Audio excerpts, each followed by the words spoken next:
Hey everyone, it's Barry from Jerusalem. This week's Torah lesson is Yitro.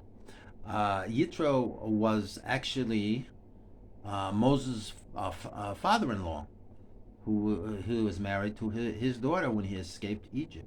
So here in the Torah, we have the name, the chapter. There are only so many chapters in the Torah of a non-Jewish person, right?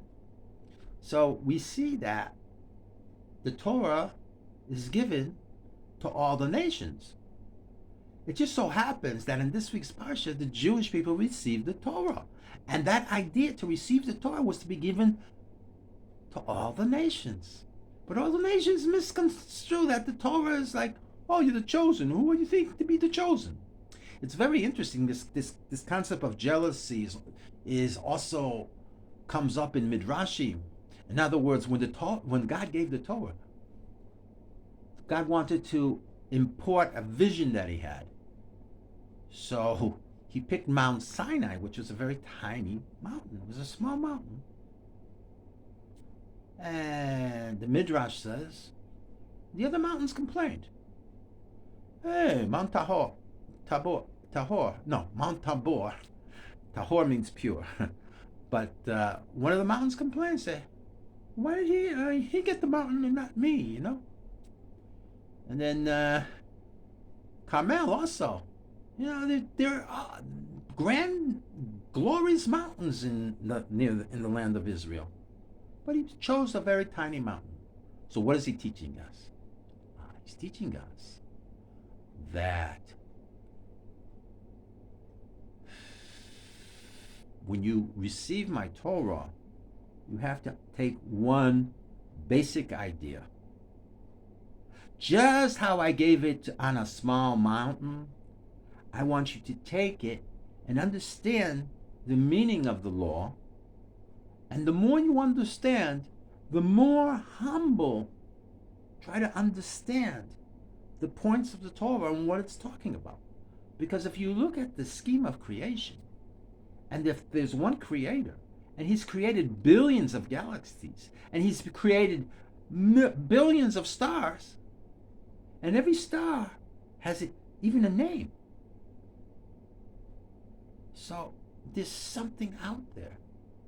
It's hard to connect to because it's so abstract. But we're living in this world of many religions, many peoples, many faiths.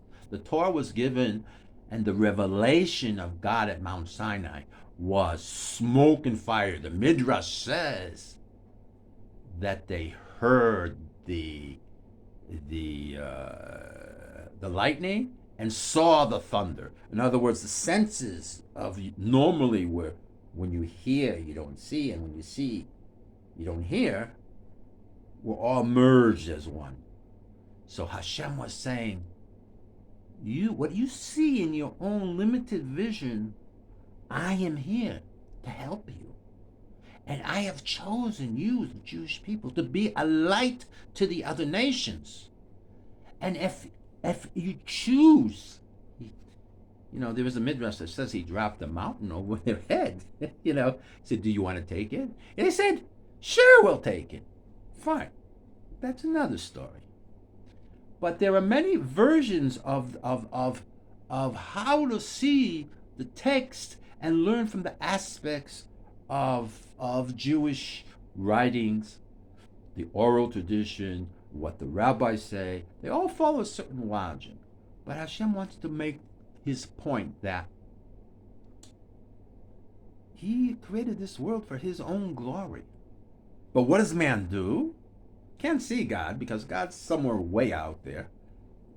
Men try to take their glory for themselves, called kavod Hashem. The kavod of Hashem is the honor. But we have ego. Man has ego. Man has honor.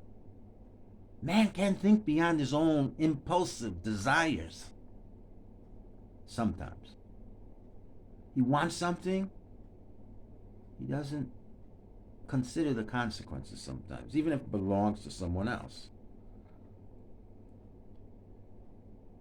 So this we have to understand that Hashem wants us to be humble, learn the various laws, apply these laws, and he says it will bring you blessing. So that's our mission here. Our mission here is to take the experience at Sinai and to connect with it for all time. Because he is the God of creation, past, present, and future. And he sees into the future, not like we do.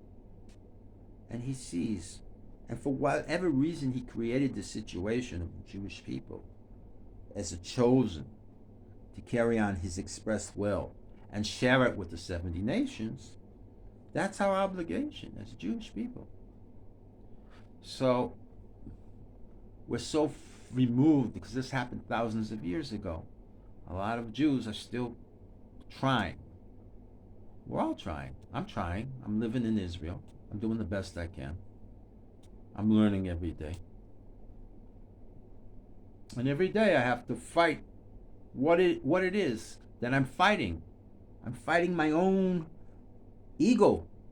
I'm fighting my own belief system sometimes.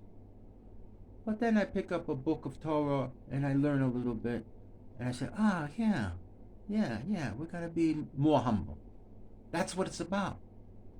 Hashem doesn't even appear to us if we're angry. Half the world is crazy. Everybody's angry. Everybody's silent. Nobody's humble. So that's my message for this week's Parsha. Be humble. Moshe, who received the Ten Commandments from God, in this week's Parsha, Yitro humbled himself to his father-in-law. Said Yitro, that's the Parsha's name. Yitro. This is what Hashem did, and this and that. And Yitro was an idol worshiper, and he said, "Wow, that's amazing, Moshe. But it's too hard for you.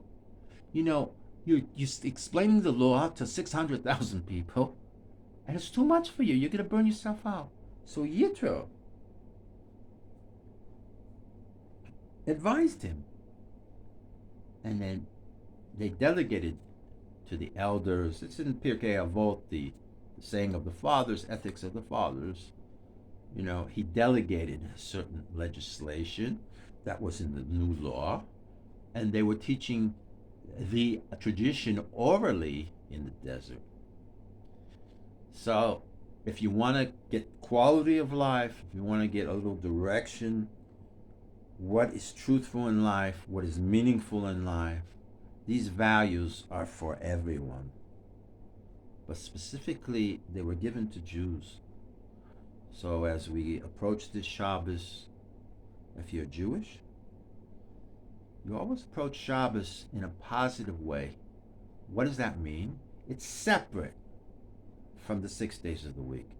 So whatever's bothering you in the 6 days of the week, whatever is failing you in the 6 days of the week, whatever was causing you pain or suffering or doubt, he created the Shabbos for the Jewish people to alleviate that doubt and to develop one's faith, to believe in God, to connect with the Torah and bring the light of Torah into your heart and soul and be able to experience this light. Don't bring anything from the outside of the 6 days of the week. You say your kiddush Friday night, you have nice meals during the day. This is what the Torah is about, connecting to God, because we're all busy making a living, which I discussed in last week's Parsha about Parnasa. You have to combine Parnasa, which is making a living, and Torah. So to end with this, there was a mountain where the Torah was put along with the Ten Commandments in Jerusalem, called Mount Moriah. So this is the third mountain. So here we have this idea Mount Moriah was also a humble type mountain. And this is when the Jews weren't doing the mitzvahs, the temples were destroyed.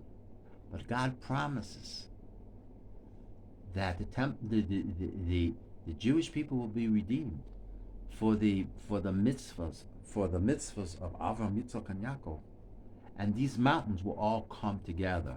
And there's a deeper Rabbanim that says that when the third Beit HaMikdash, the third temple, was rebuilt, these other mountains will be under Tabor and Carmel and Moriah, which is the foundation of the temple that can be seen and experienced in the center of Jerusalem, which is the center of the Jewish world, which is the gateway to heaven, which all the nations of the world are fighting over. It will be, Moriah will be in a glorious position above the other two mountains that are mentioned in this week's parsha. So you should all humble yourselves. Life is short. Life is sweet. Life is but an empty dream. My grandfather used to say, it was a quote from a famous poet. He was a Talmud Chacham. And I'm only trying to follow in his way. So have a good Shabbos.